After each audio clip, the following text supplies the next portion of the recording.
Welcome friends to my channel travel wonder. Himachal Pradesh में यूं तो बहुत से गर्म पानी के झरने हैं, जिसमें से कुल्लू के मणिकर्ण में पाया जाने वाला गर्म पानी का झरना काफ़ी फेमस है। लेकिन क्या आप जानते हैं कि हिमाचल में कांगड़ा डिस्ट्रिक्ट के बैजनाथ में भी तत्वानी नाम का एक गर्म पानी का झरना है। तो आज के वीडियो में मैं आपको लेकर चलूँगा इस गर्म पानी के झरने तक। तो इस वीडियो को आखिर तक ज़रूर देखें और ऐसे ही और ट्रैवलिंग से जुड़े हुए वीडियोस के लिए मेरे चैनल को भी सब्सक्राइब ज़रूर करें। इस झरने तक पहुंचने के लिए आपको बैजनाथ मंदिर से आगे जाने वाले जोगिंदर नगर रोड की तरफ से दियोल गांव की तरफ जाना पड़ेगा, जहां से आपको बिनवा हाइड्रो पावर प्रोजेक्ट तक पहुंचना पड़ेगा, जो कि बैजनाथ से लगभग 15 किलोमीटर की दूरी पर स्थित है। यहाँ अपना व्हीकल पार करके आप लगभग 2 घंटे की ट्रैकिंग करने के बाद तत्वानी झरने तक पहुँच सकते हैं।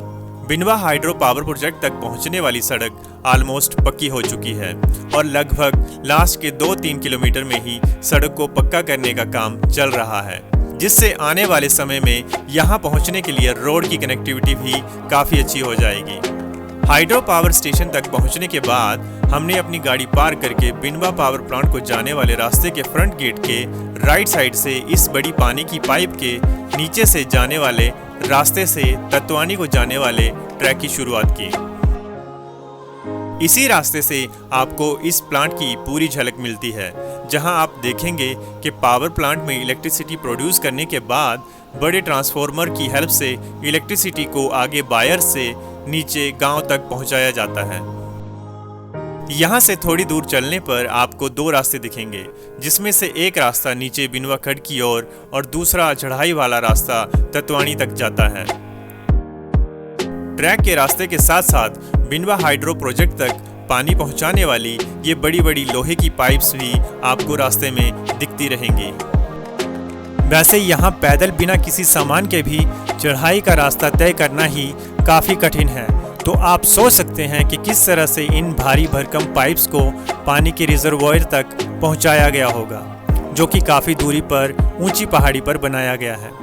ट्रैक के रास्ते में काफ़ी तरह के पेड़ पौधे और बहुत सारी वेजिटेशन है, जिससे ट्रैक का रास्ता एक जंगल की तरह लगता है, जहां आप अपने आप को प्रकृति के बीच घिरा हुआ पाएंगे।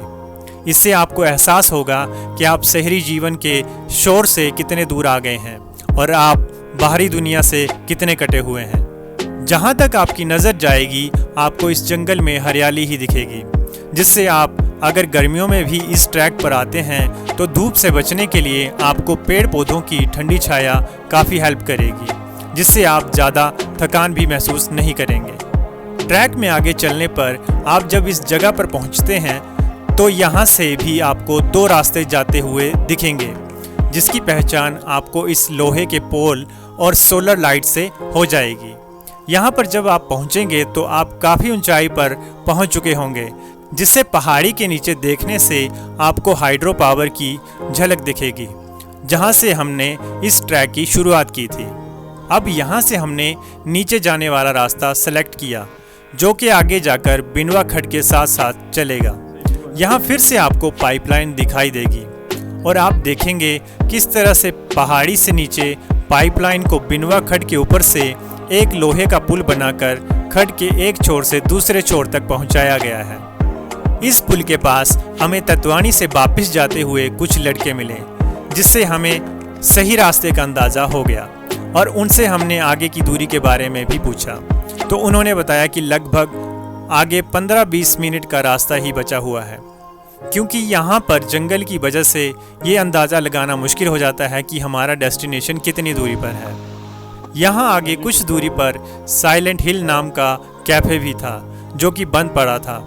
हो सकता है सर्दियों में लोग यहाँ से नीचे चले जाते हैं, इसीलिए जब भी आप यहाँ आएँ तो खाने पीने की चीज़ें भी साथ में लाना ना भूलें। यहाँ से भी आपको पूरी वैली का बहुत ही सुंदर नज़ारा दिखेगा, पर अब भी आपको ऐसा ही लगेगा कि हम अभी भी अपने डेस्टिनेशन से काफ़ी दूरी पर हैं। वैसे इस ट्रैक का रास्ता कच्चा होने के साथ काफ़ी अच्छा भी है, जिससे आपको यहाँ चलने में इतनी दिक्कत नहीं आएगी और रास्ते से भटकने का डर भी नहीं रहेगा।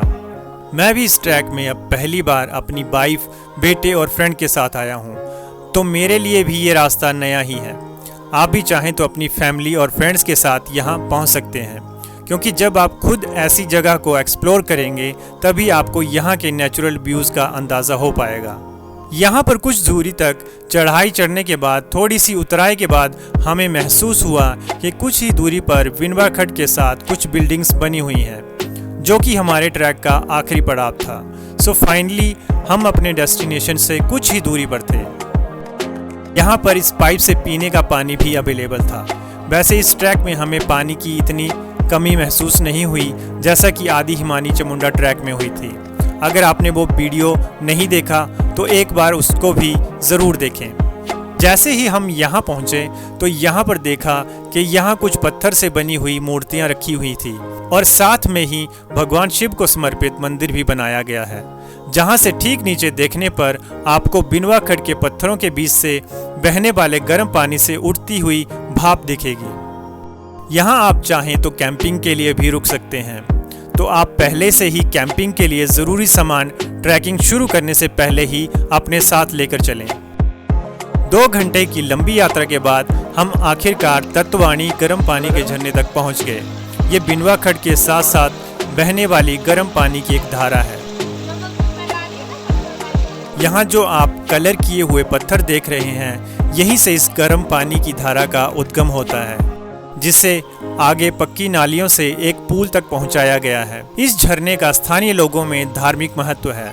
धार्मिक त्योहारों के दौरान कई लोग पवित्र स्नान करने के लिए इस झरने में आते हैं, जिसके कारण ही इस जगह का कुछ विकास हुआ है। कई लोग ये भी मानते हैं कि गर्म पानी के झरने में मौजूद प्राकृतिक सल्फर में जोड़ों के दर्द और त्वचा रोग जैसे बीमारियों को ठीक करने के गुण होते हैं। एक थका देने वाली यात्रा के बाद गर्म पानी के झरने में स्नान आपके थके हुए शरीर को फिर से तरोताज़ा कर देगा। आपको ये ट्रैक कैसा लगा कमेंट बॉक्स में ज़रूर बताएं और वीडियो को लाइक और शेयर करने के साथ चैनल को सब्सक्राइब करके मुझे सपोर्ट भी ज़रूर करें।